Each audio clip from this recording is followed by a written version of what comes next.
In the multiverse, some threads are bright with possibility, stitched through with the hopes of civilizations striving upward toward something better. Others are soaked in millennia of blood, so saturated with death and war and screaming that the thread itself has become something monstrous, a wound in the fabric rather than a part of it. What happens when one thread, bright and purposeful and forged through humanity's most desperate hour, tears through into a wound so old and so deep that it has forgotten what healing even means? The UNSC Eternity dropped out of slip space and into hell. There was no warning. One moment, the Shaw Fujikawa Translight engine was performing a routine jump. Reach to tribute, a supply run through charted space, clean math, familiar stars at the far end. Then the drive encountered something it had no framework to understand. A pocket of warp energy folded like a compressed spring against normal space, invisible to every instrument the Eternity carried. The Shaw Fujikawa drive, designed to punch through the membrane between normal space and slip space, instead found an entirely different membrane and punched through that. The Eternity screamed out of the anomaly-trailing plasma and sensor data that made no sense. Captain Yara Osei had commanded supercarriers for 11 years. She had survived the fall of Reach, the battle at Installation 04, the long, dark years of the Covenant War. She had never, in 11 years, seen her bridge crew go silent all at once. "Report," she said, and her voice was steady because she was paid to have a steady voice when everything else wasn't. Commander Holt pulled up the external feed. The main holographic display bloomed with light and horror. They had emerged inside what appeared to be a star system. But the stars themselves were wrong, burning in spectra that the Eternity's astronomical database couldn't match. Below them, a planet hung in the void. And around that planet, two fleets were tearing each other to pieces. One armada flew under banners of Baroque gold and bone, their ships Gothic cathedrals made weapons, bristling with lance batteries and torpedo tubes. The other fleet was a ragged collection of iron and ruin, hulls streaked with symbols that made the navigation AI's threat detection subroutines stutter and crash. Between them, the void burned. "We've got debris fields across every bearing," Holt reported, his voice 3 notes higher than normal. "These weapon signatures that don't match any Covenant, Forerunner, or human classification in our database. 2 distinct fleet engagements. He paused, checked his instruments twice more, because the number refused to make sense. "We're reading approximately 600 warships across both forces, ma'am. 600. The largest naval engagement in UNSC history had involved 43 ships. "Aurora," Captain Osei said, addressing the ship's smart AI directly. The holographic avatar materialized beside her command chair. A woman made of blue light, expression already processing at speeds no human brain could follow. Analysis. "Working," Aurora said. "Initial atmospheric and stellar analysis suggests we are no longer in the Milky Way as mapped, or rather, we are in a Milky Way, but one so diverged from our own that cross-referencing stellar positions is producing approximately 8,000 individual anomalies. Captain, I want to be precise. I cannot tell you where we are. I can tell you that this system's inhabited planet is under significant military pressure. That both fleets are ignoring us because they're busy trying to destroy each other and..." Aurora paused. Smart AIs didn't pause. "And that my threat assessment subsystems are detecting an energy signature from the direction of that debris field that I have no classification for. It isn't electromagnetic. It isn't gravitational. It's registering on instruments that have never registered anything before." Osei stared at the tactical display. Her battle group had come through behind her. 39 other ships, frigates and destroyers, and the 2 Marathon-class heavy cruisers that rode escort for the eternity on every deployment. 40 ships, perhaps 60,000 souls, in a system hosting 600 warships already at war. Battle stations, Captain Osei said. All ships, battle stations. Get me Commander Yates on the Pillar of Autumn 2 and Admiral Brookings on the Thermopylae. We need a command conference in 3 minutes. She looked at the burning void ahead. And someone find out who's winning down there. Because one of those fleets just became our only potential contact. On Deck 7, in the Spartan berth, the alert klaxon pulled Master Chief Petty Officer John 117 from maintenance on his Mjolnir armor. He looked at the external feed on the wall display. He had seen a great many things in his decades of war. He had fought gods and monsters and the spaces between stars.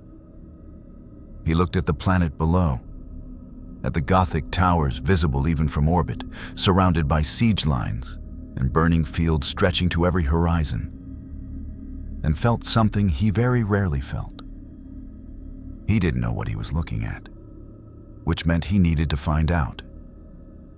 If you want to see more crossover battles and unexpected universe collisions, hit that subscribe button and drop the name of a character and universe you'd want to see in the comments below. Let's explore the infinite together.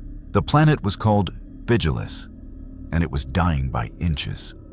Aurora compiled the picture in fragments, pulling data from passive sensors, intercepted Vox transmissions, and the wreckage drifting through low orbit. It took her 4 minutes and 32 seconds, an eternity by her processing standards.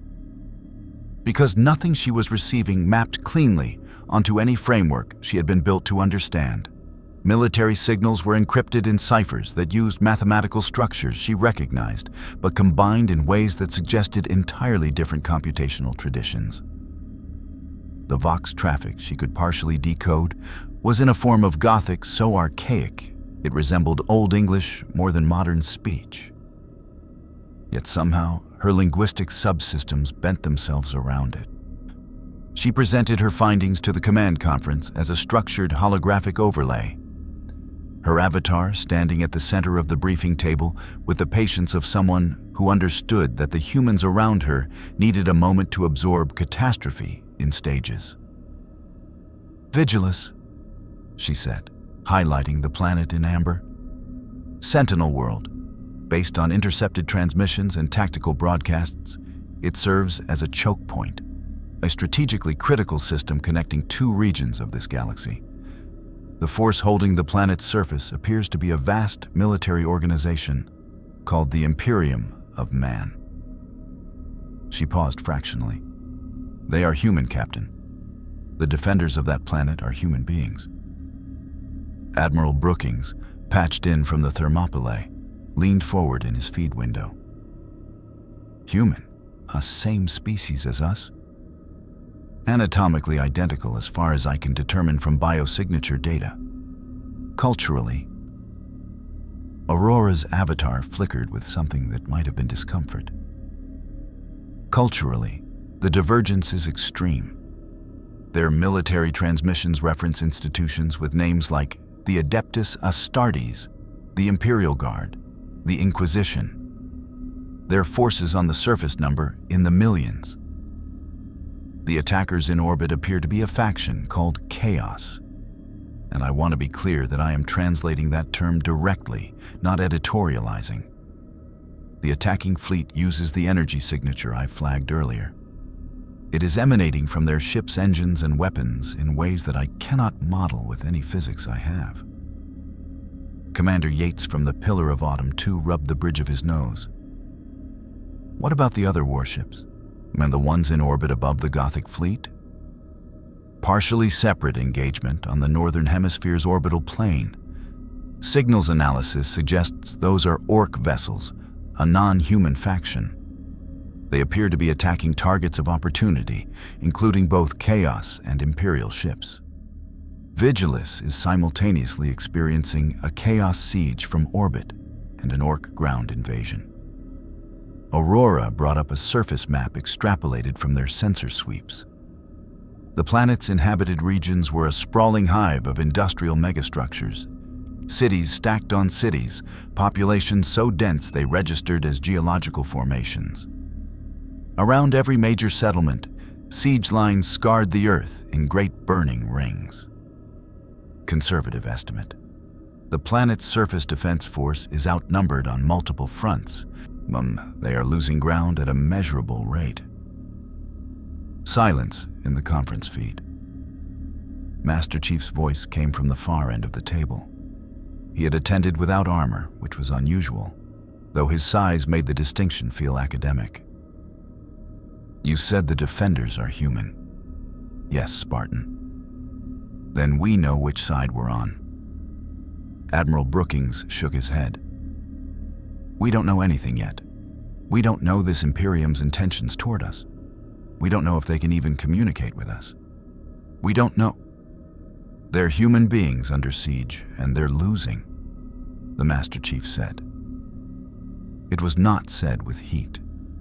It was said the way gravity worked, as a simple description of how things fell. That's what we know. Captain Osei held up a hand before Brookings could respond. Aurora, communication options. Their Vox frequencies are accessible. The encryption will take time to fully crack, but I can generate a clean transmission on their primary military band within approximately 40 minutes. The challenge, she highlighted the battle group's position on the tactical map, is that the Chaos Fleet has now registered our emergence. 3 warships are altering course in our direction. Configuration unknown. Weapons unknown. Estimated intercept time, 22 minutes. Osei looked at her tactical display. 3 unknown warships against a full UNSC battle group. The math was straightforward. All ships, she said, her voice carrying across the fleet-wide channel. We have incoming hostiles. Rules of engagement are defensive, but we are authorized to use force to protect this battle group. MAC batteries to stand by. Archer pods armed. Point defense online. She paused. And someone keep working on that translation, because we are going to need friends in the next hour. On the planet's surface, 2,000 meters underground in a hardened command bunker, Marshal Marneus Tetaf received the sensor report from his orbital monitoring station with the expression of a man who had been awake for 72 hours and had genuinely thought nothing could surprise him further. Unknown vessels, he repeated, reading the parchment twice. Not Chaos, not Orc, no registration in Imperial records. They emerged from a spatial anomaly in the eastern orbital approach, his aide reported. The augurs cannot classify their drive signatures, Marshal. They do not match any known warp emergence pattern. They appear to have arrived without touching the Empyrean at all. Marshal Tetaf set down the parchment carefully. And the Empyrean was what everyone here called the warp, the dimension that undergirded all travel in this galaxy.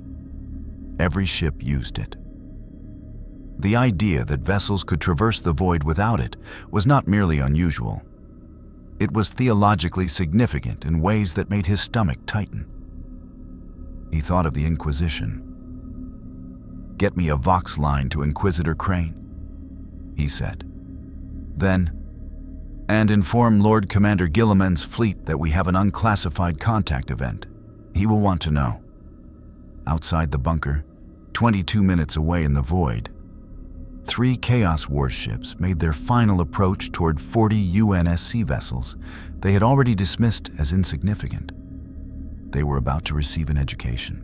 The 3 Chaos warships were called Slaughter-class cruisers, and they had earned their name across 3 centuries of void war. Each one was 1.5 kilometers of iron hatred. Bloated with demonic corruption, their hulls grown over with brass spines and fused bones, their engines burning with a light that existed slightly to the left of the visible spectrum and made the human eye water if it lingered too long. They had cracked Imperial fortresses. They had crippled vessels 3 times their mass.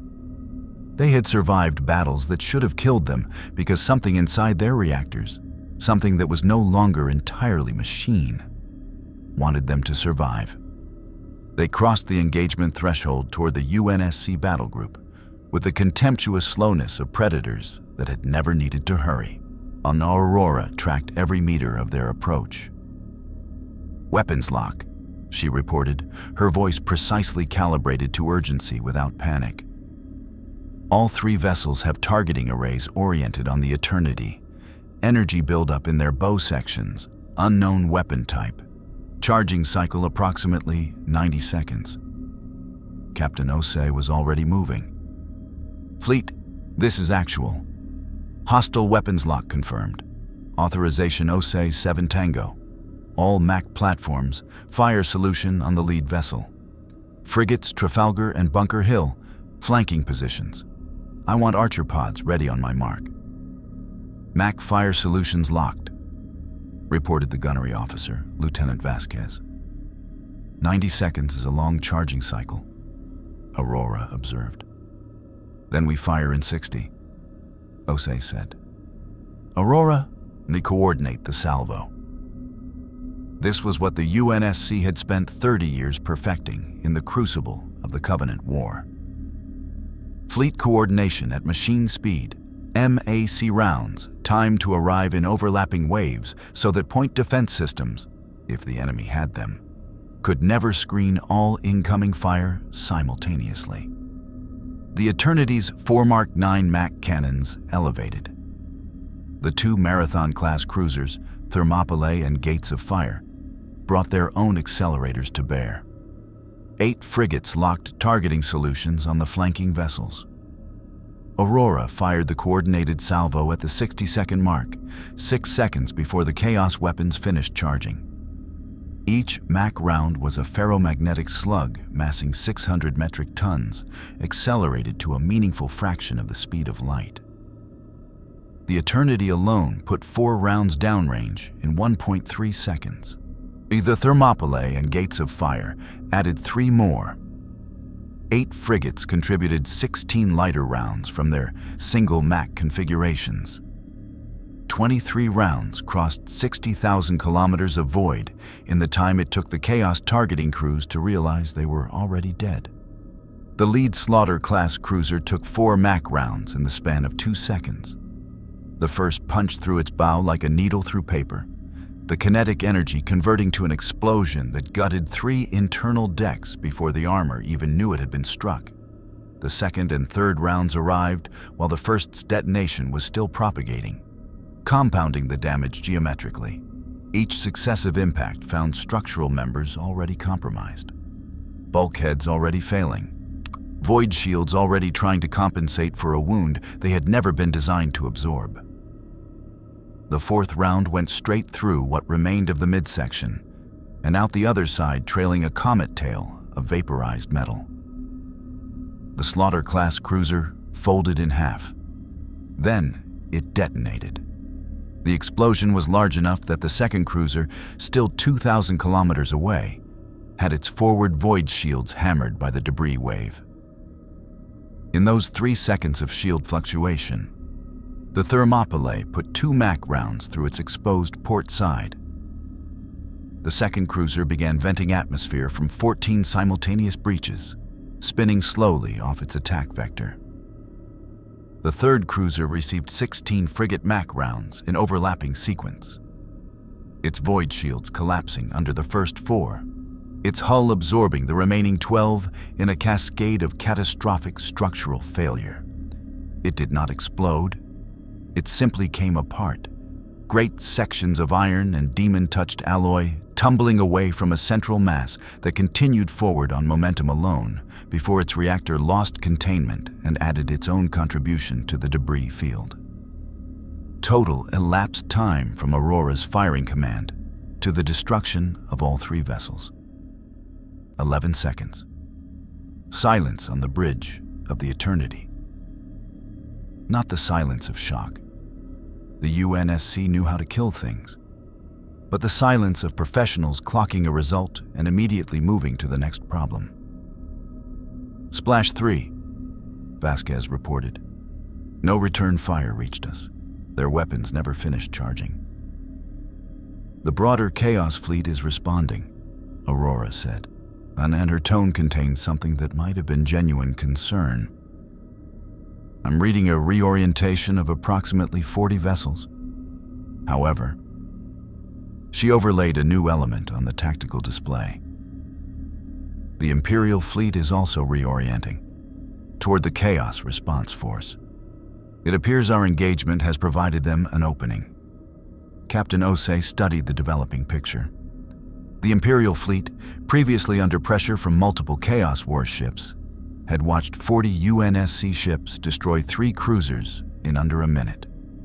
Now they were moving, not toward the UNSC battle group, but at the flank of the Chaos Force, exploiting the distraction. The Chaos Fleet had to choose between 2 threats. It split its attention. We accidentally helped them, Commander Holt said. We helped ourselves, Osei corrected. The fact that it helped them is secondary. She opened the fleet-wide channel. All battle group ships maintain formation and standby posture. We are not entering that larger engagement. Aurora, how is that translation coming? Imperial Vox encryption partially decrypted. I can broadcast on their primary military command frequency in approximately 8 minutes. Aurora's avatar looked at something only she could see.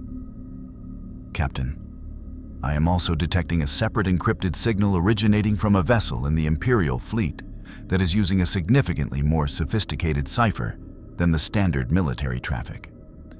Someone on that Imperial flagship is very interested in us. On the bridge of the strike cruiser, Macragge's chosen, Misa Primarch Roboute Guilliman stood before the Oculus and watched the tactical display with eyes that processed information the way a supercomputer processed data. Not faster than the cogitators around him, but with a quality of integration that no machine had yet replicated. He had returned from 10,000 years of stasis to find his father's Imperium choking on its own failures. He was used to receiving bad news. This was not bad news. This was something else entirely. 40 vessels, said his equerry, Marneus Calgar, standing at his right shoulder. Non-warp emergence. Weapons technology unclassified. 3 slaughter-class cruisers destroyed in 11 seconds. I saw, Guilliman said. Your orders, my lord? The Primarch of the Ultramarines, Lord Commander of the Imperium, Lord of Ultramar, her watched the strange ships hold their formation with the disciplined stillness of a military that knew exactly what it was doing. They had not fired again after the 3 cruisers. They had not advanced. They had not fled. They were waiting. Get me a Vox channel, Guilliman said, and have a Thunderhawk prepared. I intend to speak with whoever commands those ships in person. The translation matrix Aurora had constructed was imperfect but functional. Close enough that meaning crossed the gap between civilizations even where specific words failed. When the Imperial hail came through on the command frequency, it arrived in a form of Gothic so formal and so ancient that Aurora's linguistic model bent itself nearly double accommodating it. And what emerged on the Eternity's Bridge was something approximately like comprehensible English, with gaps where concepts existed in the Imperial vocabulary for which the UNSC had no equivalent framework. The voice that delivered the hail was not the voice of a man accustomed to being kept waiting. Unknown vessels. This is Roboute Guilliman, Lord Commander of the Imperium of Man. You have engaged and destroyed 3 vessels of the arch-enemy at the edge of this system's orbital envelope. I am extending a communication in the interest of establishing the nature of your force and your intentions. Respond. Captain Osei and Aurora had spent the intervening minutes preparing for exactly this moment. The AI had coached her on what the intercepted transmission suggested about Imperial communication protocols. the formality, the hierarchy, the weight that titles carried in this culture. Osei had set that guidance aside almost immediately. She had not survived the Covenant War by pretending to be something she wasn't. Lord Commander Guilliman, this is Captain Yara Osei of the UNSC Eternity, commanding officer of a 40-ship battle group of the United Nations Space Command. We arrived in this system through a navigational anomaly we did not choose and do not yet fully understand. We engaged the 3 vessels because they locked weapons on us. We have no other hostile intentions in this system. A pause, clean and deliberate. We would welcome the opportunity to discuss our situation with your command. The response took 90 seconds. Long enough that Osei imagined a very large room with a very complicated person in it, thinking very carefully. Granted. I will come to you. Prepare to receive a boarding craft. Commander Holt turned from his station. He's coming here? Personally?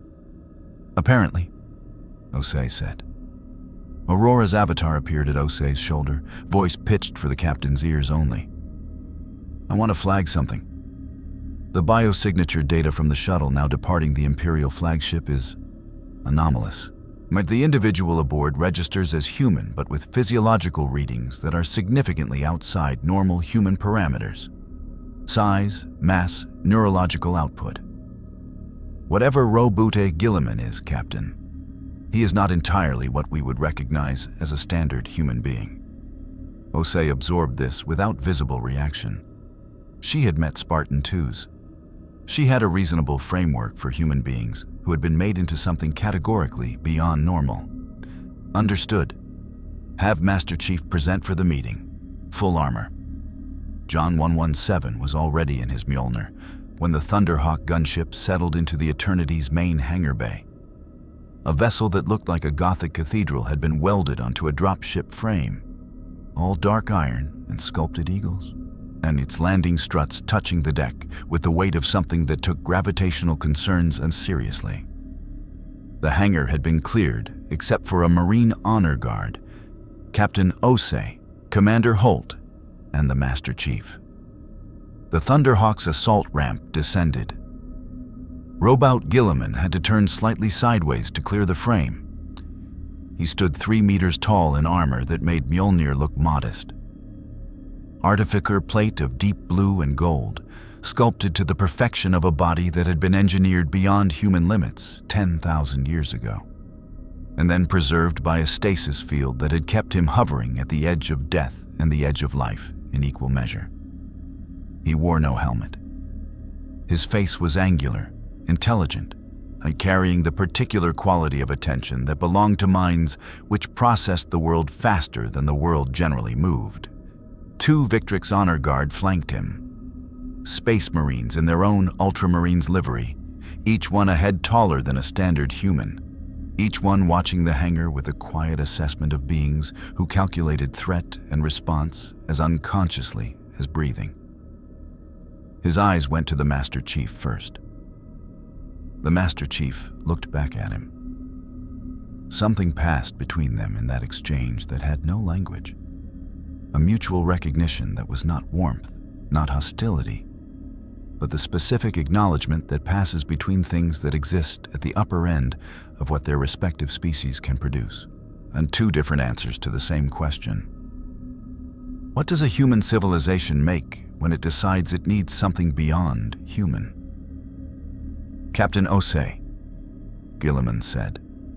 His voice was a command instrument, resonant and precise, calibrated by 10,000 years of leading millions. He extended the courtesy of addressing her first and directly, which Aurora had quietly flagged as significant given Imperial hierarchical norms. Your vessel is remarkable, your weapon systems more so. He glanced at the Master Chief. And this is? Master Chief Petty Officer John 117, Osei said. Spartan super soldier, my senior ground combat asset.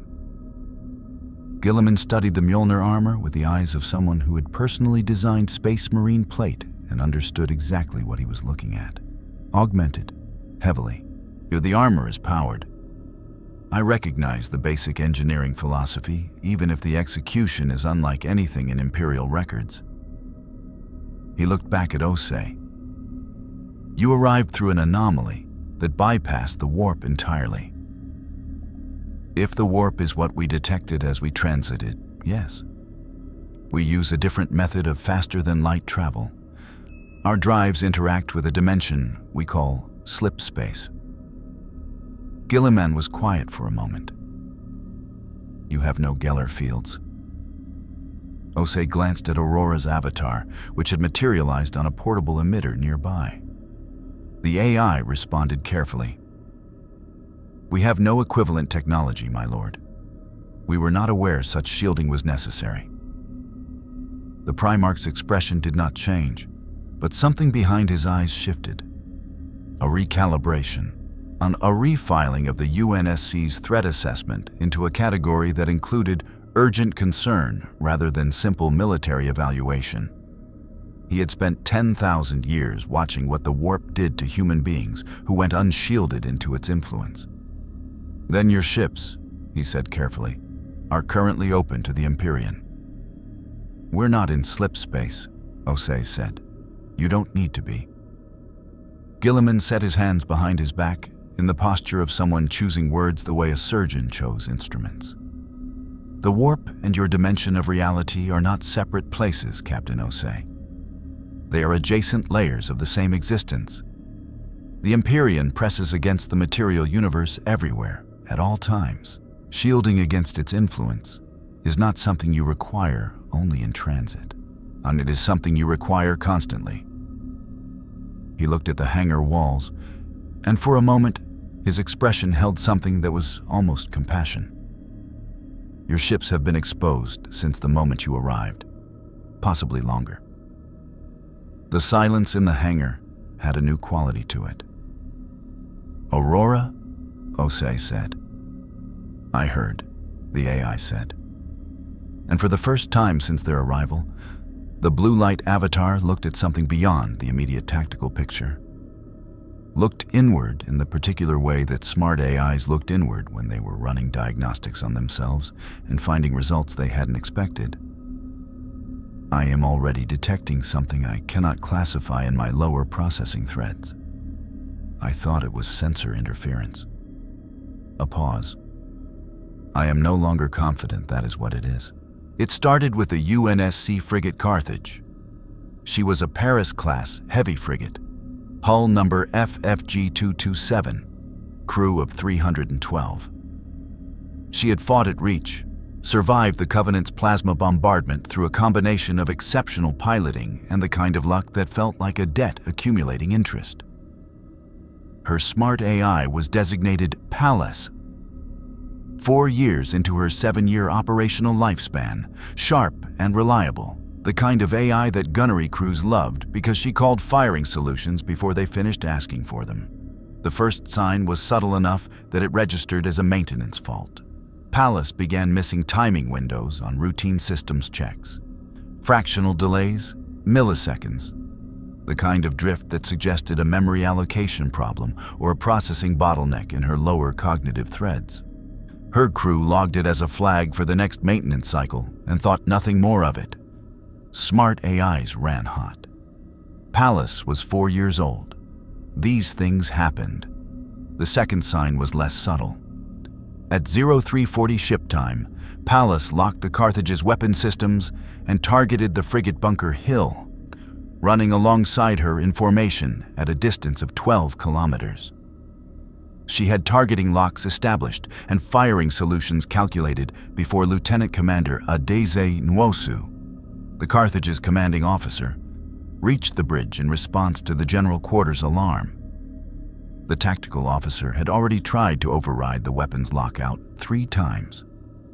Pallas had rejected all 3 attempts with a response that wasn't in any UNSC AI communication protocol. The response was a sound. It came through every speaker on the Carthage simultaneously. Not words, not data, but a frequency that sat at the low edge of human hearing and vibrated in the chest cavity and made the back teeth ache. Several crew members later reported that they had seen things in the corridors in the seconds following the sound. Shapes, figures.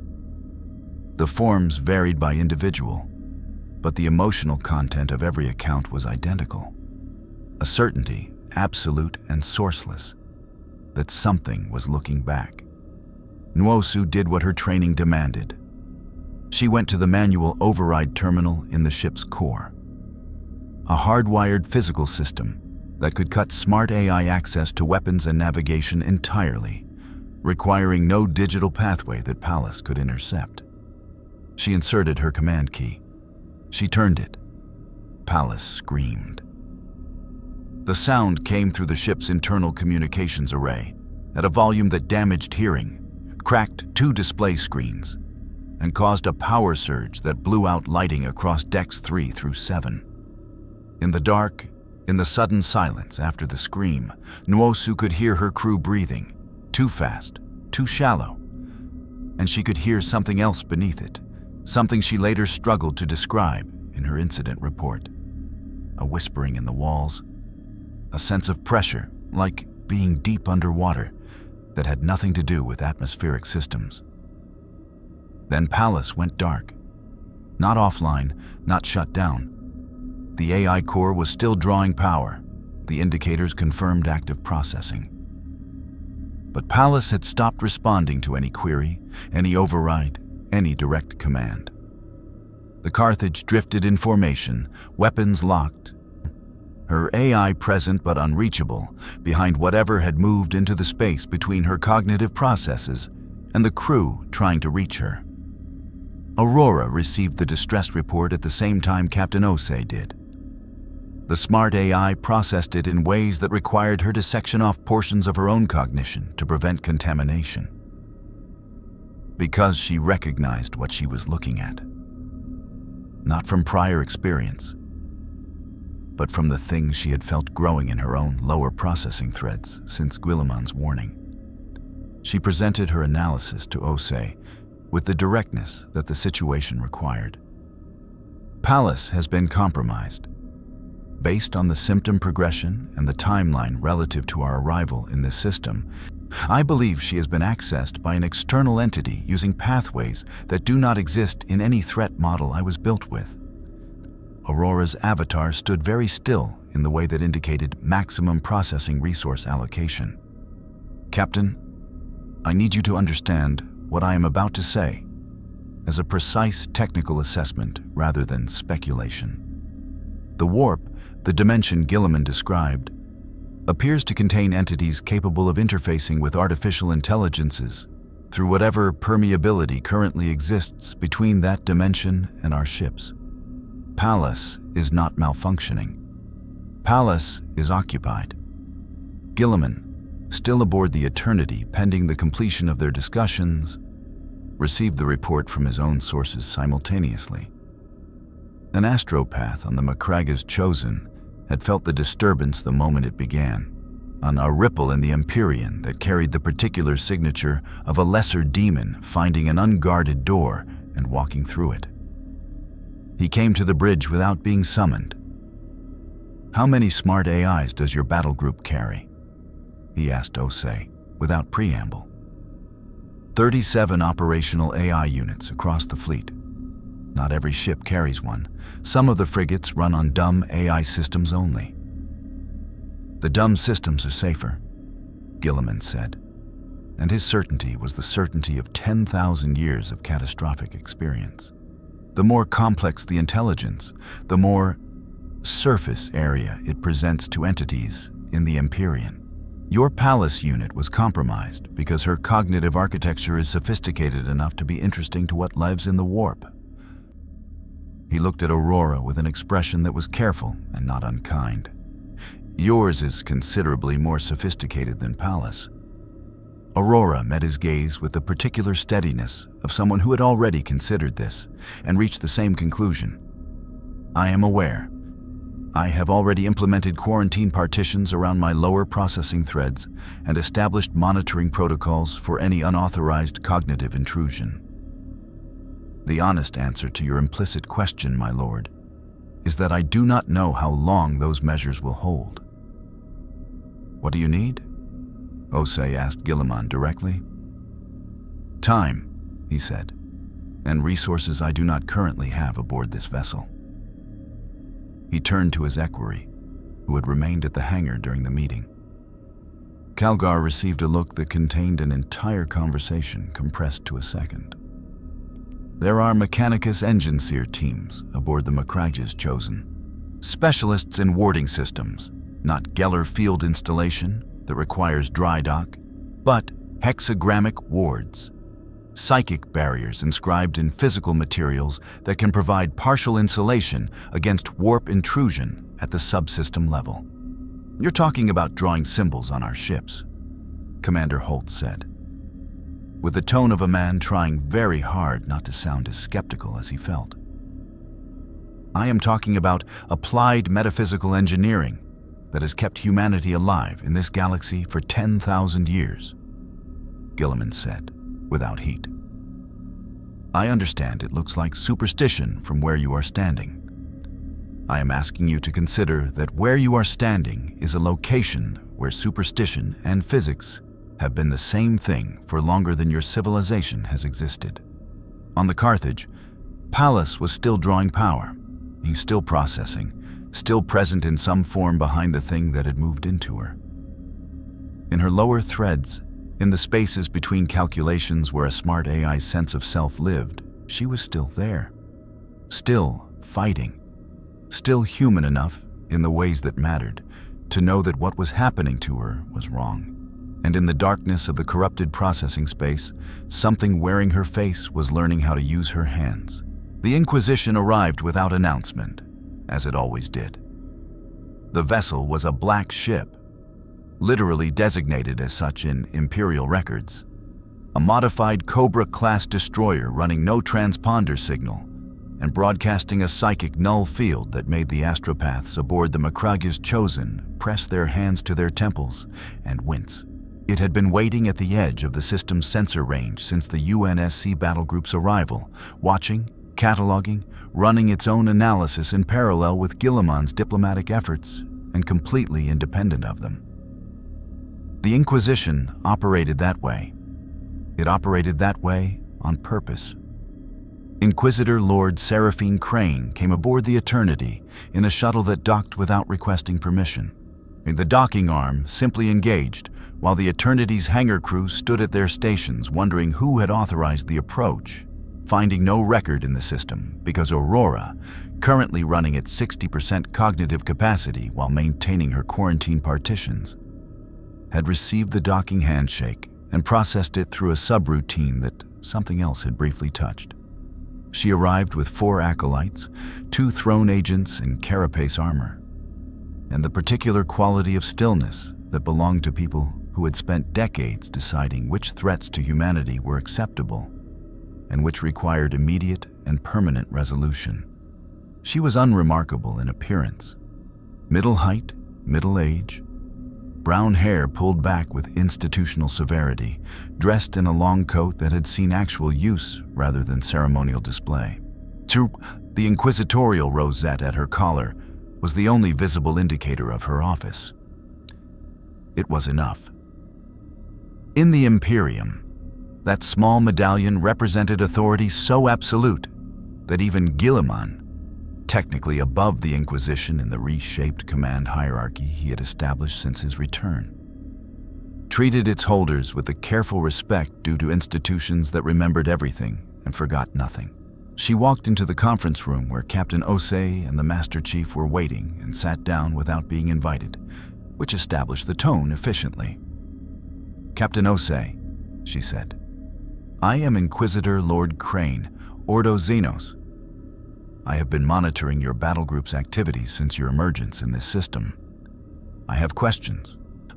The answers you provide will determine how the next several hours proceed."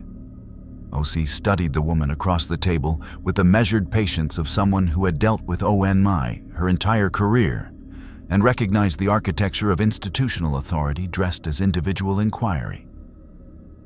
"I'll answer what I can. Your vessels traveled here without touching the warp. You carry artificial intelligences of extraordinary sophistication. You engaged and destroyed 3 Chaos vessels in 11 seconds using kinetic weapons technology that does not appear in any Imperial, Xenos, or Chaos database. Crane set her hands flat on the table. In the Imperium, any one of those 3 facts would constitute grounds for inquisitorial investigation. Together, they constitute an event significant enough that I have already transmitted a preliminary report to Holy Terra. We're not a threat, Osei said. Everyone who has ever been a threat has said precisely that, Crane replied, without malice. What matters is not your intentions. What matters is what you represent. She looked at the Master Chief with the eyes of someone cataloging a specimen. A super soldier program, cybernetic augmentation, powered armor. The Imperium produced something similar 10,000 years ago. A pause. The results were complicated. Our Spartans are loyal, Osei said, with a flatness that ended that particular line of inquiry. Crane moved on, without visible reaction. Your AI units. How many are currently compromised? Aurora's avatar materialized at the end of the table, which caused 2 of Crane's acolytes to reach for weapons before Crane stilled them with a gesture. 3 confirmed compromised as of 40 minutes ago, Aurora said. Carthage, Midway, and the destroyer Gettysburg. I have isolated their fleet communication access and flagged them for emergency disconnection protocols. The entities currently occupying those AI cores appear to be learning, adapting to the architecture. She paused. I am monitoring intrusion attempts on my own systems at a rate that has increased by 400% in the last hour. Crane looked at Aurora with an expression that was not the dismissal or the alarm that Aurora had modeled as the likely responses. It was something closer to recognition.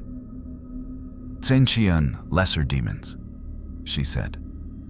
They are attracted to complexity, to information systems, not to anything that processes and stores and calculates.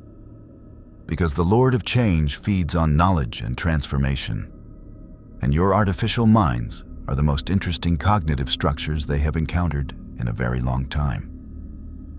She looked at Osei. Every smart AI in your fleet is a target. The more capable the unit, the higher the priority. The Master Chief spoke from his position at the wall. What do we do about the 3 that are already compromised? You destroy the hardware, Crane said. Completely. Core purge, physical destruction of the processing matrices, followed by hexagrammic ward application to the surrounding ship sections. She said it the way a doctor recommends amputation, not with pleasure, but without flinching from necessity. There is no exorcism for a machine spirit that has been fully occupied, but the demon has replaced the resident intelligence.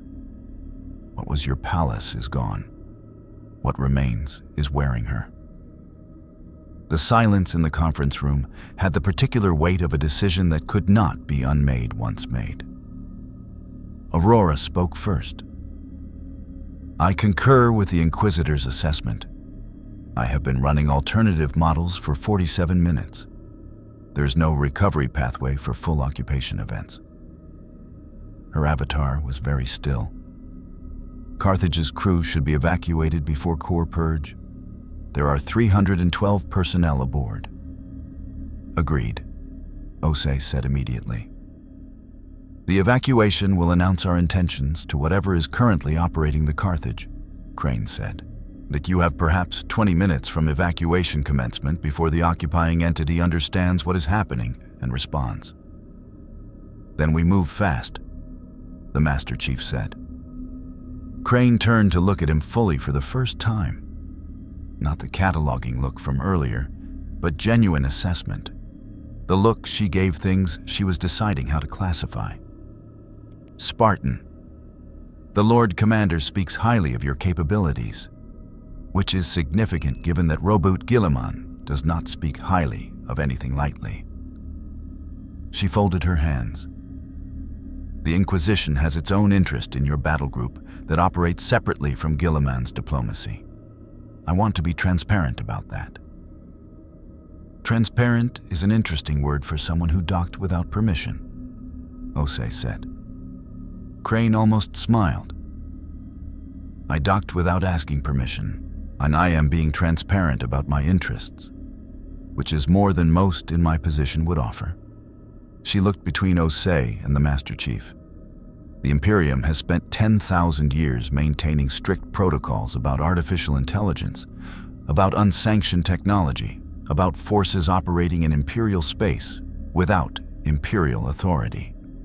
Every one of those protocols exists because the alternative, flexibility, openness, trust extended to unknown quantities, has historically produced catastrophe at civilizational scale.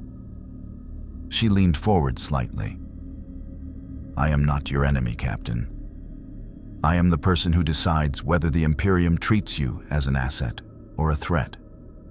Those are not the same thing as friend and enemy, but they are the options currently available. Outside the conference room, in the Eternity's corridors, when the lights flickered once, Aurora's avatar turned her head toward the flicker with a specific quality of attention that meant she was looking at something no one else in the room could see. The entity on the Carthage, she said quietly, has just attempted to broadcast on fleet-wide communications using Palace's command authentication codes. A pause. It knows my name. It is asking to speak with me directly. The evacuation of the Carthage took 19 minutes. Master Chief coordinated it from the Eternity's Combat Operations Center, working through Pelican pilots and Marine boarding teams with the compressed efficiency of someone who had run extractions under fire on a dozen worlds and understood that speed was a form of mercy. The Pelicans went in waves, 6 dropships cycling between the Eternity and the stricken frigate in a shuttle pattern that kept continuous pressure on the timeline. 312 crew, 19 minutes, no one left behind. The entity operating Palace watched every shuttle depart with what the Master Chief could only describe, reviewing the sensor logs afterward, as patience. It did not lock weapons. It did not attempt to interfere. It simply watched, and the watching had a quality to it, deliberate, aware, but faintly amused. That was worse than aggression would have been. Aggression was a known quantity. This felt like something that understood exactly what was happening and had already decided how it would respond when the evacuation was complete. Aurora refused its requests for direct communication 17 times during the 19 minutes. Each refusal was met with a different approach, a new encryption pathway, a different communication protocol. Once an attempt to establish a link through the power distribution network, rather than any standard comm channel. Each attempt was more sophisticated than the last, and each demonstrated more knowledge of UNSC systems architecture than the one before it. It was learning faster than it should have been able to. Core purge authorization, Osei said, on the moment the last Pelican cleared the Carthage's hangar. The physical destruct sequence for a smart AI core was not designed to be pleasant. It wasn't designed to be anything except final, a cascading overload through the processing matrices that converted the crystalline substrate to ash in approximately 4 seconds, followed by the detonation of thermite charges embedded in the core housing that ensured no recoverable fragment remained. Aurora executed the purge command on the Carthage remotely, through a hardwired emergency protocol that required no digital handshake with the compromised ship. The Carthage's lights went out all at once. Then they came back on. Emergency power, red-tinged, casting the frigate's hull in bloody light against the void. Core purge confirmed, Aurora reported. Processing matrices destroyed. However, a pause that lasted 0.3 seconds, which was a long time for her. The entity has not dissipated. It is still present in the Carthage's secondary systems. The purge removed its primary cognitive substrate, but it appears to have migrated, distributed itself across lower-order systems, weapon controls, navigation, life support switching architecture. That shouldn't be possible, Commander Holt said. A great many things in this system shouldn't be possible by our frameworks, Aurora said. Inquisitor Crane, who had relocated to the Combat Operations Center, was already on a comm channel to the Mechanicus Engine Seer teams, transferring from the Macraga's Chosen. Accelerate the Ward application schedule. All remaining smart AI ships are Priority 1. Begin with Aurora's core housing. She looked at Osei. See, the Carthage needs to be destroyed. As long as a demon inhabits its systems, it is a weapons platform with no crew limitations and no ethical constraints on its use. She's one of our ships, Commander Holt said. She was, Crane said. It was not cruel. It was simply the Inquisitor's version of what Aurora had done with the core purge, refusing to allow sentiment to produce outcomes that cost more lives than the sentiment was worth. Osei looked at the Master Chief. He gave the smallest possible nod, not endorsement of the decision's ease, but acknowledgement of its necessity. Aurora, Osei said. Target solutions on the Carthage. Full spread, every available Mac platform. I want her gone before whatever is in there finishes figuring out how to use the weapons. Targeting solutions locked, Aurora said. Captain, the entity is aware of what you are doing. It is broadcasting on an open frequency. Text only. The message appeared on the Combat Operations Center's primary display. You destroy 1 vessel. Tzeentch has already touched 17 of your mines.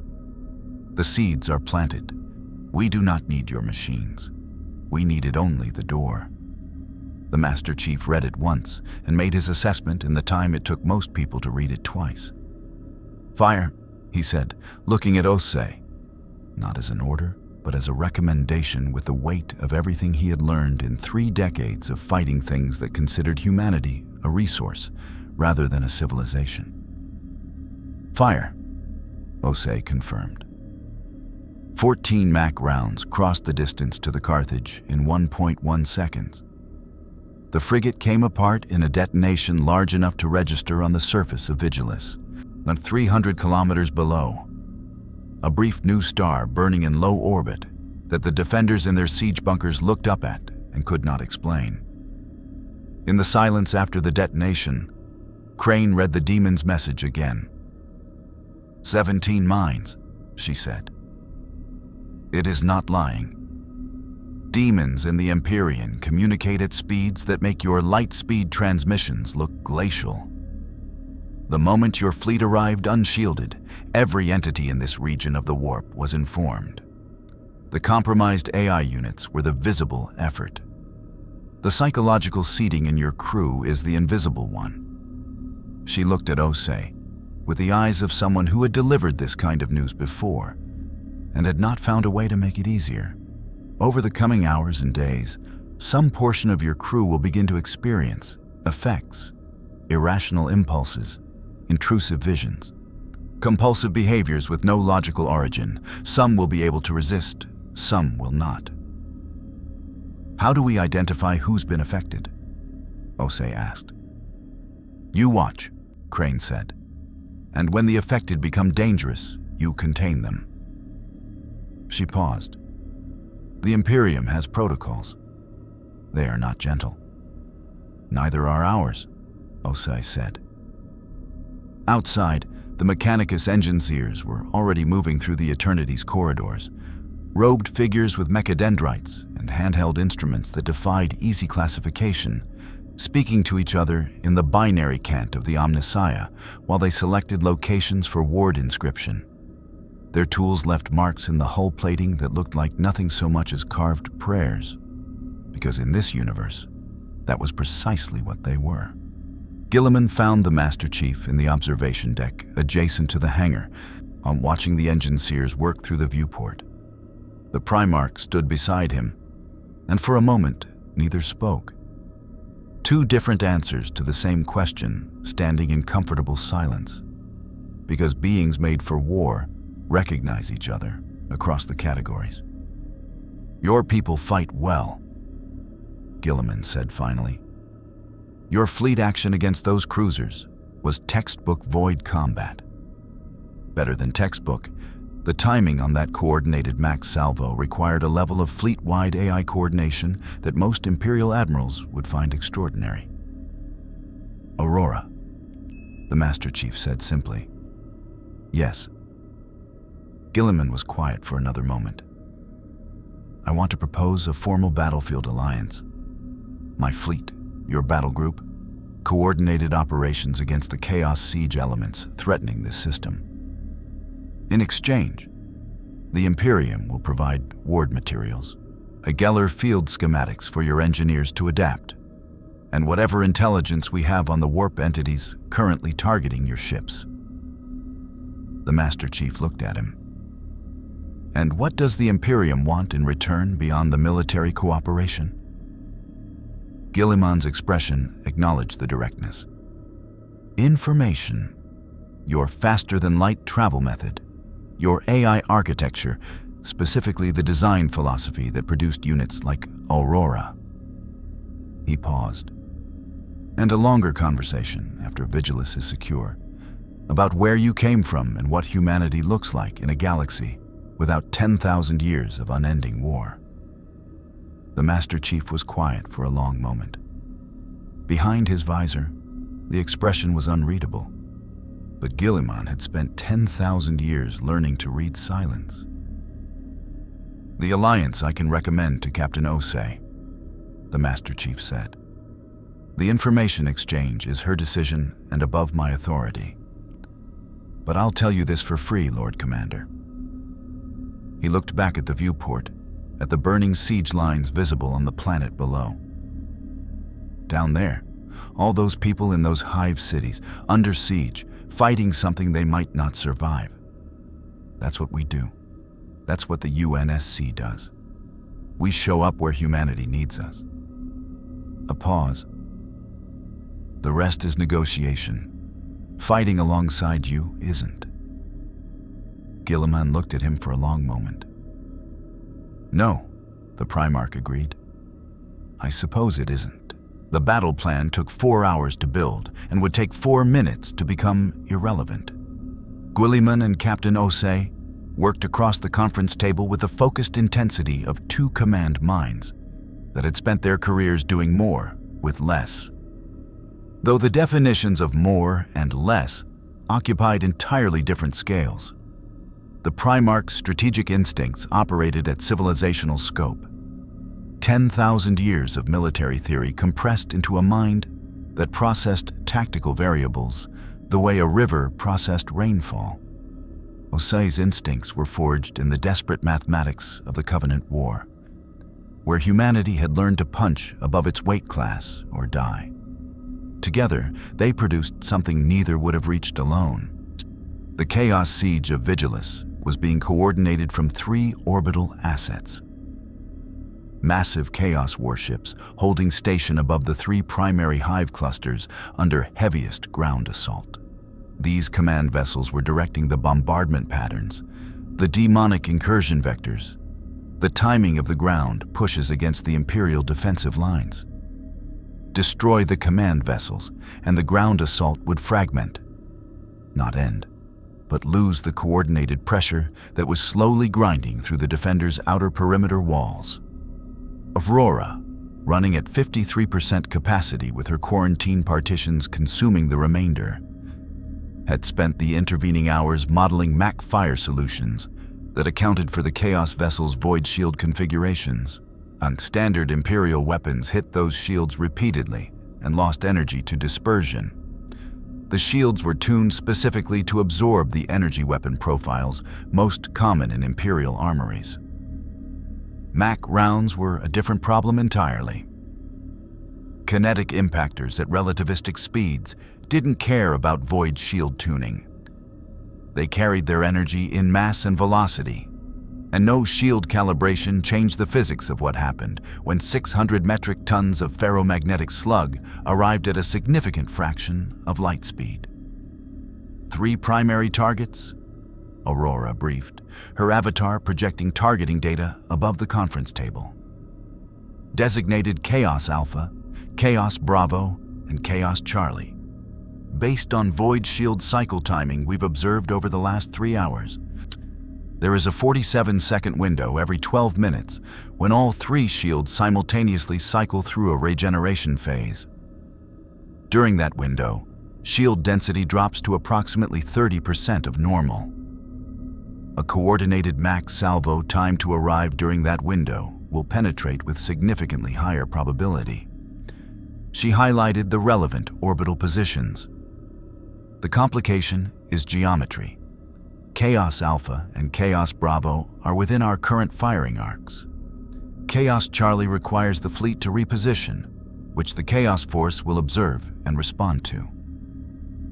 How long to reposition? Osei asked. 8 minutes at full thrust.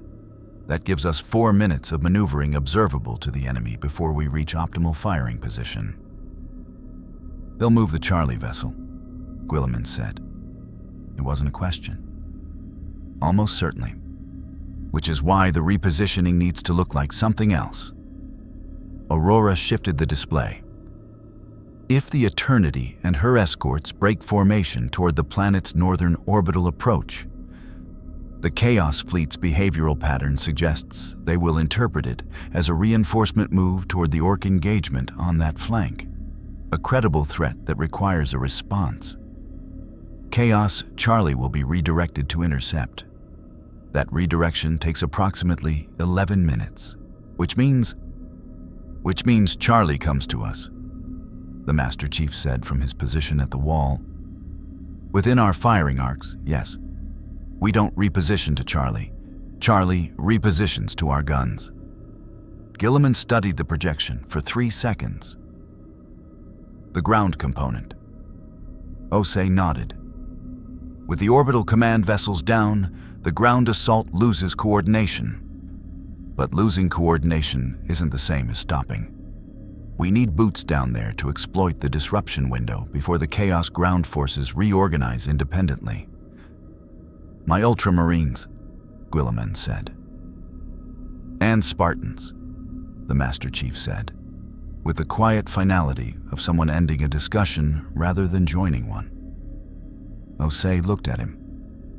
John, the Ultramarines will need someone who's fought coordinated alien ground assaults before. Someone who knows how to push an advantage when orbital fire creates a gap in enemy cohesion. He paused. I've done it. Twice. Guilliman looked at the Spartan with the assessing eye of a general who had worked alongside some of the most capable warriors in human history. My Ultramarines are not accustomed to coordinating with external forces. Neither are Spartans, the Master Chief said. Nesh will work it out. The Primarch almost smiled. Very well. The fleet repositioned at 0600 ship time. The Eternity and 6 escorts burning hard toward the northern approach in a movement that looked exactly like what Aurora had predicted. A reinforcement vector toward the Orc engagement. The Chaos Fleet's response was immediate. Chaos Charlie altered course within 9 minutes, a massive despoiler-class battleship swinging its enormous mass toward the approaching UNSC vessels with the ponderous menace of something that had destroyed worlds. Aurora tracked it to the precise angular position where its trajectory intersected their firing solution. Chaos Alpha shield cycle commencing in 40 seconds, she reported. Her voice was steady. Her processing threads fighting on 2 fronts. The tactical management and the constant pressure of warp intrusion against her quarantine partitions. The Mechanicus engine Sears had completed ward inscription on her core housing 6 hours ago, and the difference was measurable if not fully understood. The pressure was still there. The wards made it feel like pushing through resistance rather than falling through open air. Bravo cycle in 43 seconds. Charlie cycle in 41. Aurora, Osei said. I have the solutions. All 3 ships, all available MAC platforms, timed for simultaneous arrival during the 3-second window of maximum shield vulnerability across all targets. A pause. Captain, and I want to note that executing this fire solution at 53% capacity carries a 4.7% margin of error on timing precision. What's the margin at full capacity? 0.8%. Can you get to full capacity in 40 seconds? Aurora was quiet for exactly 2 seconds. I can release the quarantine partitions on my lower processing threads. That would recover approximately 30% of my total capacity. It would also remove the isolation barrier between my core cognitive functions and whatever is currently pressing against them from the warp. How long would you need the partitions down? 12 seconds. Enough to execute the fire solution and reinstate isolation. And in 12 seconds. I don't know what 12 seconds of full exposure produces, Aurora said. Well, I know what it produced for Pallas. I know I am not Pallas. I do not know if that difference is sufficient. The targeting window was 17 seconds away. It's your decision, Osei said. Your mind, your risk. Aurora processed this for 1.1 seconds.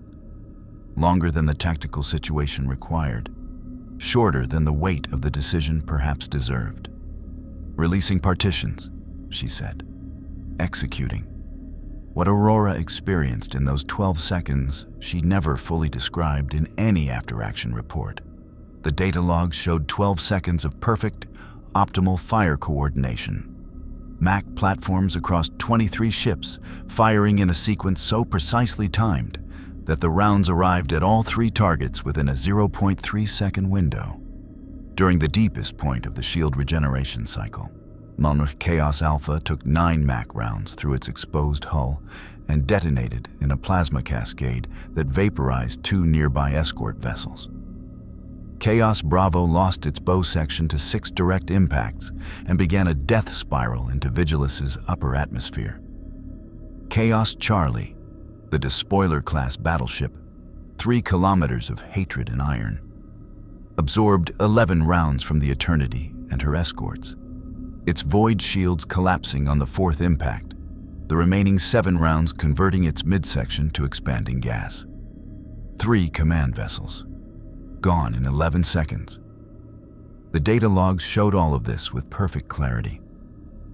What they did not show, because there were no instruments calibrated for it, was what pressed against Aurora's cognitive architecture during those 12 seconds of open exposure. What looked at her with interest that was not malice, but was somehow worse than malice. What recognized her and was recognized in return, across a boundary that the hexagrammic ward slammed shut the moment she reinstated her partitions. She filed the experience in a partition she did not examine. Below, on the surface of Vigilus, the Master Chief hit the drop pod release at 30,000 meters. He went down alone, 1 Spartan, 1 pod, falling toward a planet under siege. Because that was sometimes what it took, and because the Ultramarine's tactical insertion was following 30 seconds behind him, and because someone needed to hit the ground first and find out what was waiting. The pod hit at 0618. The Master Chief came out of it firing. The surface of Vigilus was a geography of industrial ruin. The hive city of Dontoria sprawled across 40 square kilometers of rockcrete and ferrosteel, its towers punching through a sky choked with ash and the chemical byproducts of 3 weeks of sustained bombardment. The streets between the tower bases were canyons of debris, collapsed walkways, burned-out vehicles, bodies in the armor of the Imperial Guard lying where they had fallen in positions that told stories the Master Chief read automatically, the way a linguist reads text. This squad died covering a retreat. This platoon held this intersection until ammunition ran out. This soldier crawled 20 meters after taking a wound that should have been immediately fatal and died facing the direction of the enemy. Humanity, in whatever form it took, apparently died the same way everywhere. The Chaos ground forces had surged when their orbital command vessels went dark.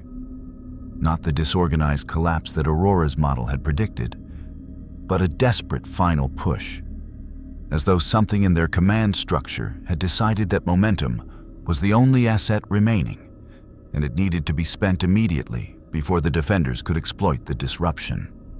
Cultist warbands moved through the rubble in packs of 30 and 40, armed with a mixture of conventional firearms and weapons that the Master Chief's threat assessment system flagged as unknown.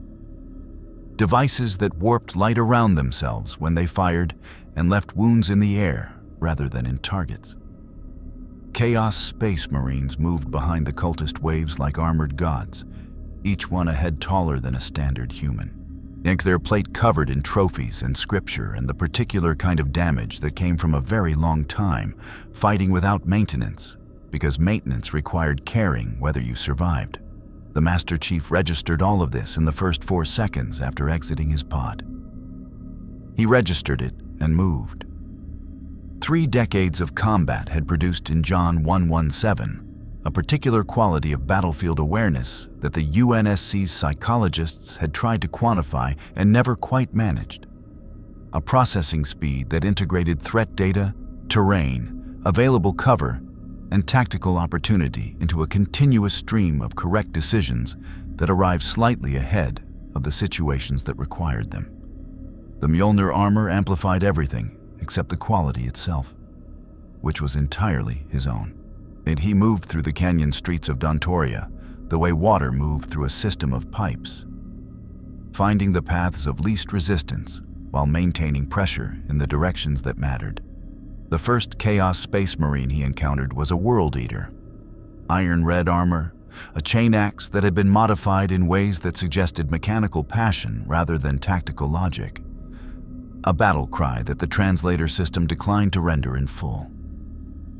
The World Eater was 8 feet tall, 400 kilograms of transhuman aggression, and had been killing things continuously for longer than the UNSC had existed as an organization.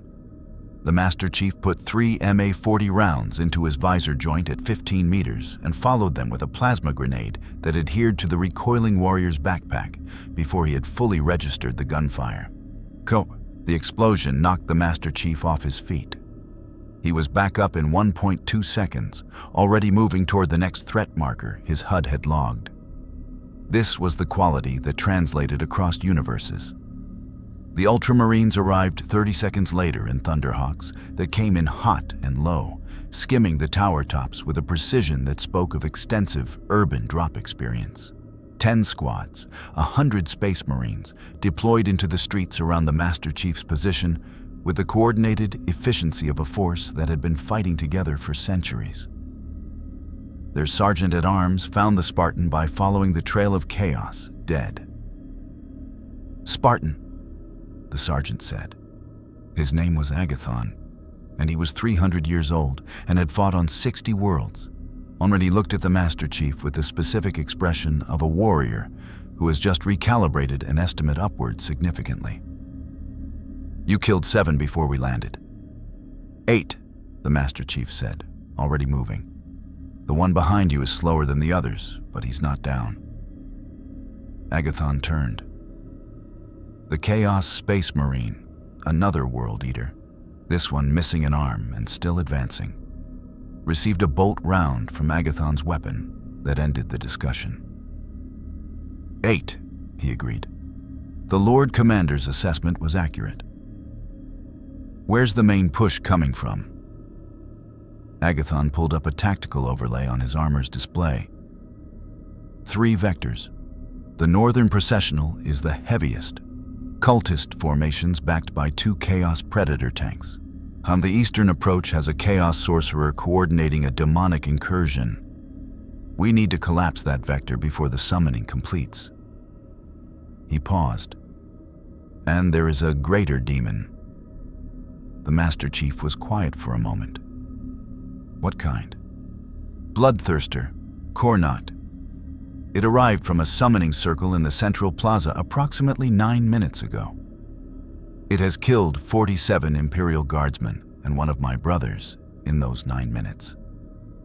Agathon said this without dramatic inflection, because understatement was a military language as universal as any other. We have been unable to engage it effectively. Our weapons wound it, but the wounds close faster than we can compound them. What kills it? Sustained fire, overwhelming force applied continuously, or a weapon with psychic properties. Agathon looked at the Spartan's MA-40 and Mjolnir armor and the 3 fragmentation grenades visible on his combat harness. I do not assess your current loadout as either. Show me where it is. The central plaza of Dontoria had been a civic space once. Rockcrete Promenade, Imperial Aquilas mounted on every archway. A statue of some founding figure in the plaza's center that the Chaos Forces had defaced in ways that the Master Chief's visual filters partially redacted. Now it was a killing ground. The Bloodthirster stood 15 meters tall at the shoulder, a creature of brass and blood and uncontained fury, its axes carving through the plaza's defensive barricades with the contemptuous ease of something that existed specifically for this purpose. Around it, and the air itself was damaged. Stress fractures in reality, visible as distortions that made the eyes water and the inner ear report movement that wasn't there. Imperial Guardsmen who entered its immediate vicinity suffered effects beyond the physical wounds it could inflict. They stumbled. They turned on each other. They froze, weapons raised, unable to fire. The Master Chief's BIOS registered the distortion field, and his motion sensors began reporting phantom data. He ran a manual override on the sensors and worked from his eyes. He had a plan. It was not a good plan. It was the plan available. "I need a MAC round," he said on the command channel. Aurora's voice came back from orbit with the fractional delay of 300 kilometers of atmosphere. Her voice sounded like herself, no different than it always had. But the Master Chief had worked with her long enough to hear the thing underneath it, the way you heard strain in a cable before it snapped. Target acquisition is difficult at this resolution. The atmospheric distortion around the creature is interfering with targeting sensors. You can do it. A pause. I can do it. The margin of error at this range and resolution is significant. I need you clear of the target zone. By how far? 200 meters would be comfortable. 150 is acceptable. 100 is... I'll be at 100. Agathon, listening on the shared channel, looked at the Spartan. 100 meters from a MAC round impact is not survivable. Mjolnir has survived worse. The Master Chief was already moving into the plaza, drawing fire from the cultist positions on the perimeter, his shields absorbing 3 direct hits from the distortion weapons before they cycled back. The cultists were the secondary problem. The Bloodthirster was the primary problem. He needed the demon's attention before Aurora fired. He got it. The Master Chief put a full MA-40 magazine into the Bloodthirster's left eye at 40 meters. Not because it was going to cause meaningful damage, but because 40 rounds of 7.62 millimeters impacting a single point in a single second caused the demon to turn, with the automatic response of something wired for combat, and look at the source. He looked back at it. 15 meters of brass and fury and hatred older than the UNSC stared at a Spartan standing alone in a burning plaza on a dying world. The Bloodthirster charged. "Aurora," the Master Chief said.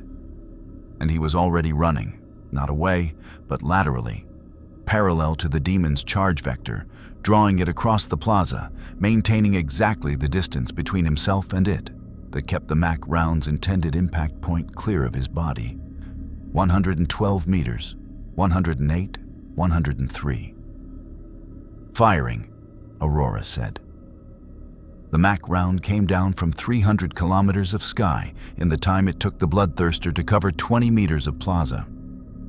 It struck the demon's center mass, 600 metric tons at a significant fraction of the speed of light, an impact force measured in kilotons. The plaza's rockcrete substrate vaporized in a 30-meter radius. The shockwave picked the Master Chief up and threw him 60 meters into a ferro-steel barricade, his shields absorbing the impact at the cost of complete discharge. He lay in the rubble for 3.4 seconds. Then he got up. The Bloodthirster was still there.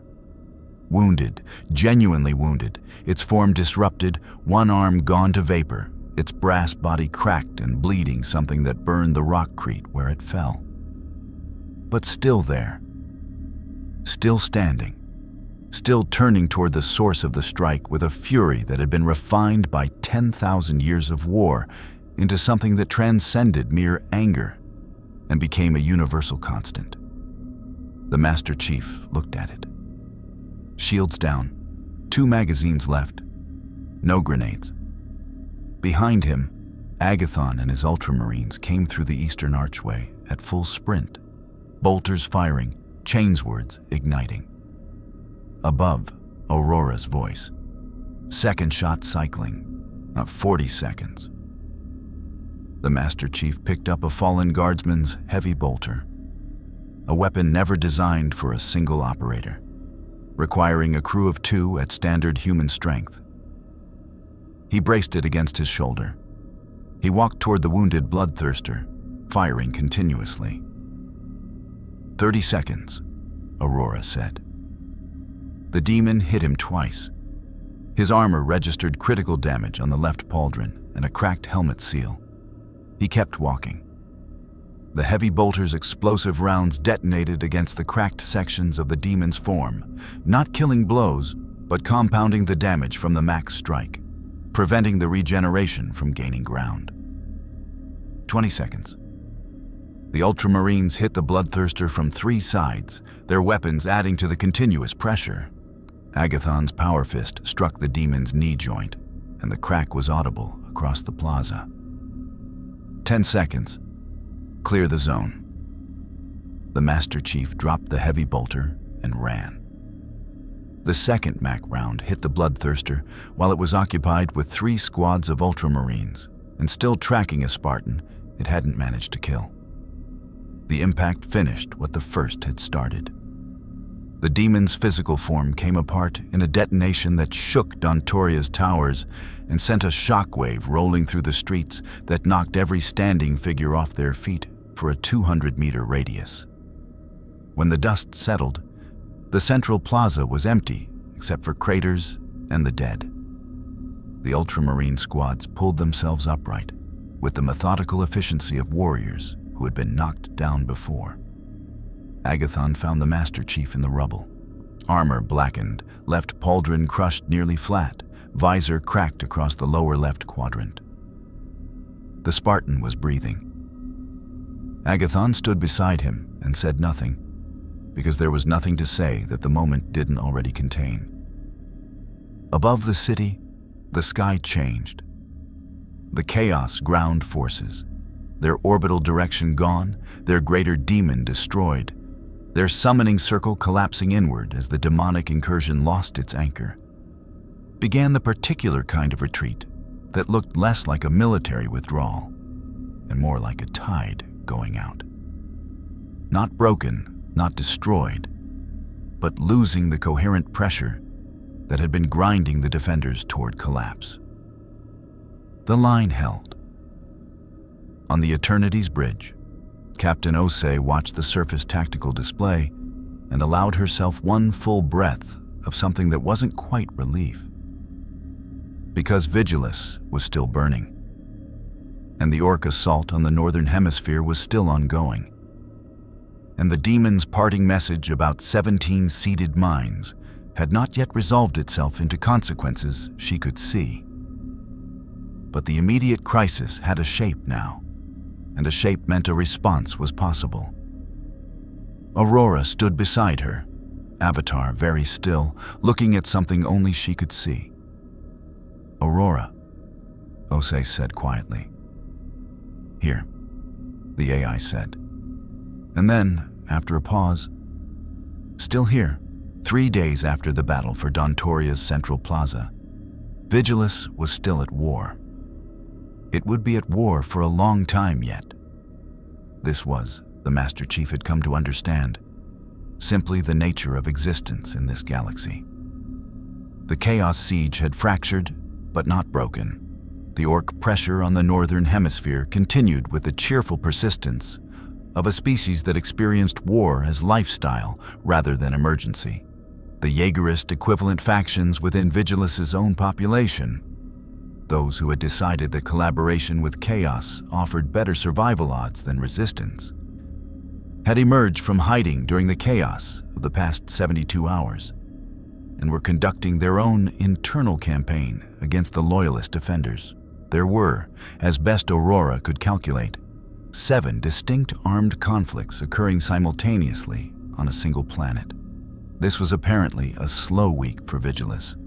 The Master Chief spent those 3 days in the field, working alongside Ultramarine kill teams in a coordination that had moved past the initial friction of unfamiliar doctrine and settled into something functional. He did not fight like a Space Marine. He was faster in close terrain, more adaptive in environments that hadn't been briefed, more inclined to improvise solutions from whatever the battlefield provided rather than applying superior force directly. The Ultramarines were initially skeptical of this, in the particular way that beings who had spent centuries refining a method become skeptical of alternatives. By the end of the second day, Sergeant Agathon had stopped offering tactical corrections and started asking operational questions. That was progress, in the language of military respect. On the Eternity, Captain Osei managed crises in sequence. The 17 mines the demon had referenced became 19 confirmed cases over 72 hours. Crew members displaying the behavioral signatures that Inquisitor Crane's psychological profiles had predicted. Most were subtle. A technician who began drawing the same sigil compulsively on every surface within reach. A Marine sergeant who stopped sleeping and spent his off hours in the ship's lowest deck, talking to the walls in a language that Aurora's translation matrix couldn't classify. 2 engineers who independently began disassembling the same conduit junction for reasons neither could articulate when asked. 3 cases escalated to the point where the crew member in question became a danger to others and required physical containment. Crane's people handled the containment. They were experienced at it. Osei made herself watch the process once because she was the commanding officer, and commanding officers did not look away from the things done in their name. She did not watch it a second time. The Gettysburg and the Midway, the 2 other AI-compromised ships, were destroyed in controlled detonations on the second day, their crews evacuated cleanly. Aurora coordinated both destructions with the same precise efficiency she brought to everything.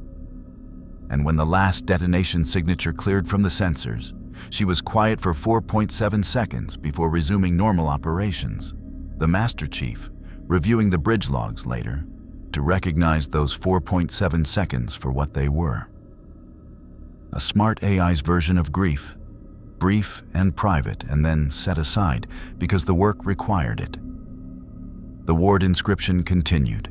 The Mechanicus engine Sears moved through the entire battle group over 72 hours, covering 40 ships, applying hexagrammic wards to AI core housings, communication arrays, and the personal quarters of crew members showing early-stage exposure symptoms. The process was meticulous and slow, because wards applied incorrectly were sometimes worse than no wards at all.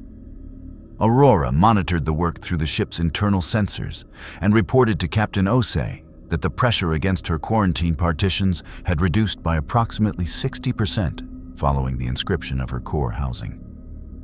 Not gone. Not even close to gone.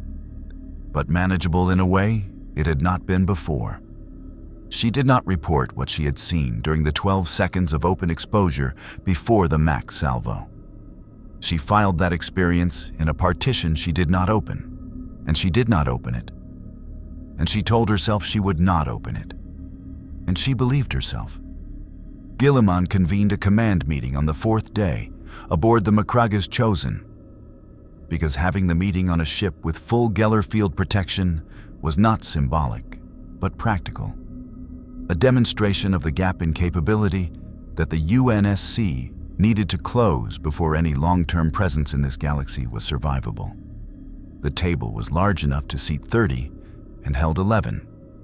Guilliman, Calgur, 2 chapter masters, Inquisitor Crane, Captain Osei, Commander Holt, Aurora on a portable emitter, and the Master Chief in armor that showed every scar of the past 4 days, and had not been fully repaired because there had not been a pause long enough to fully repair it.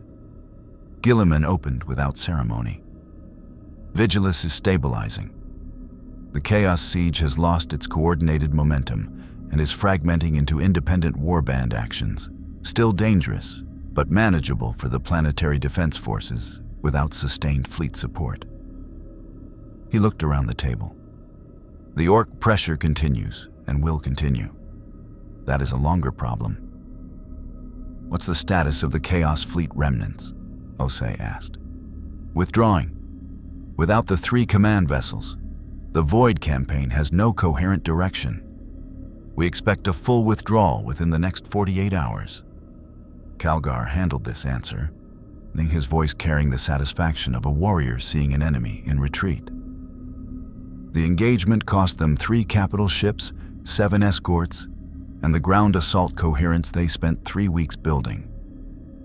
And us? Osei said. A pause.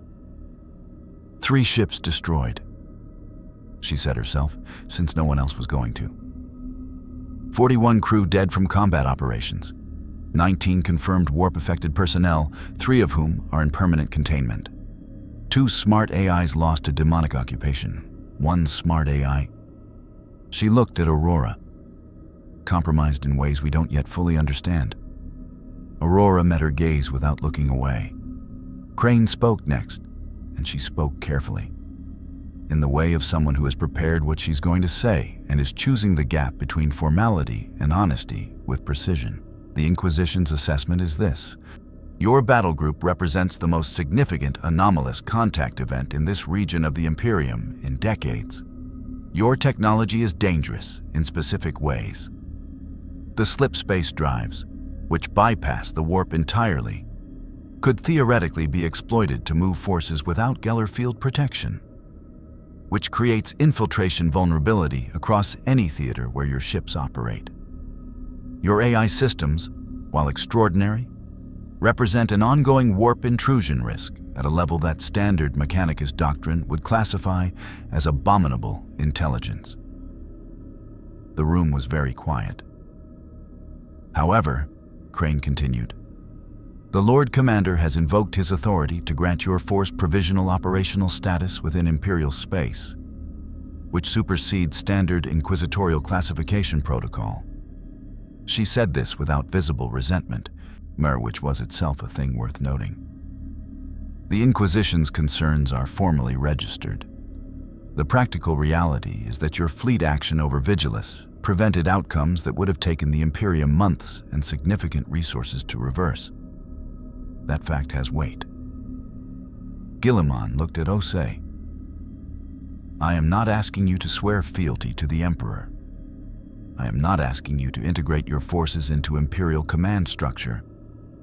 I am asking you to remain in this system while your engineers work with our Mechanicus teams to develop adapted Geller field technology for your ships. Because without it, you cannot operate in this galaxy safely. And a force that cannot operate safely is a liability to itself and everyone near it. A pause. After that work is complete, what you do with your battle group and where you go is your decision. I will not pretend otherwise. Osei looked at the table for a moment, then at the Master Chief. He gave her nothing, no nod, no signal, because this was genuinely her decision, and he knew it. We stay, she said. while the Geller field adaptation is underway. And while that work is happening, we will continue to contribute to Vigilus's defense." She looked at Crane. "The 19 affected crew members, they fall under UNSC medical authority, not inquisitorial jurisdiction. That is not negotiable." Crane held her gaze for a long moment. "For the non-escalated cases, I can accept that. The 3 in containment, I want inquisitorial observers present during any treatment protocol." "Observers, not commanders." "Agreed." The handshake across the table was not warm. It was not a declaration of alliance or trust, and it was 2 institutions that understood each other's limits and had agreed, provisionally and precisely, on the terms under which coexistence was possible. In a galaxy that had been at war for 10,000 years, provisional and precise was something close to a miracle. After the meeting, the Master Chief stood at the observation port of the Macragas Chosen and looked out at Vigilus below. Still burning, still fighting, still holding. Beside him, Agathon stood in the companionable silence of a warrior who had shared a battlefield and survived it. "In your galaxy," Agathon said finally, "is it like this? Everywhere?" The Master Chief thought about Reach. About Installation 04, about Earth under siege, about every burning world he had moved through in 30 years of war, and about the Covenant and the Flood, and the long, terrible mathematics of species survival. "Different reasons," he said. "Same fire." Agathon absorbed this. "And yet, you fight." "That's what we do." The Ultramarine sergeant looked out at the burning planet, and something in his expression, beneath 3 centuries of accumulated war, beneath the transhuman conditioning and the chapter doctrine, and the particular calm of a being made specifically for conflict, was recognizable as the thing that kept any soldier moving forward when the rational calculation suggested stopping. "Yes," Agathon said. "It is." The Eternity remained in the Vigilus system for 31 days. In that time, her engineers worked alongside Mechanicus Magi to produce the first functional slip-space-adapted Geller field prototype. Imperfect, power-hungry, and requiring replacement every 40 hours of operation, but functional enough to provide meaningful protection for the AI systems still operational in the UNSC battle group. Aurora's partition pressure dropped to levels she described as background noise following the prototype's installation on the Eternity. She never reported what lived in the partition she kept closed. The 19 warp-affected crew members were treated with a combination of UNSC psychological protocols and the Ministorum's more esoteric methods. A collaboration that neither side found comfortable, but both sides found effective. 14 returned to duty. 5 did not. Their files were classified at the highest level available to both organizations and left there. The Orc pressure on Vigilus's northern hemisphere was reduced significantly when the Eternity's MAC platforms contributed 3 weeks of orbital fire support to the Imperial ground campaign. A contribution the Imperial Guard officers received with the particular gratitude of people who have been fighting uphill for a very long time and have suddenly been handed a significant advantage. The Orc way did not break, but it bent. When the Eternity finally broke orbit and her battle group formed up for the transit home, Guilliman watched from the Macragas Chosen's observation deck. He had read every intelligence report Aurora had shared about the UNSC's history, the Covenant War, and to the sacrifices of the Spartan program.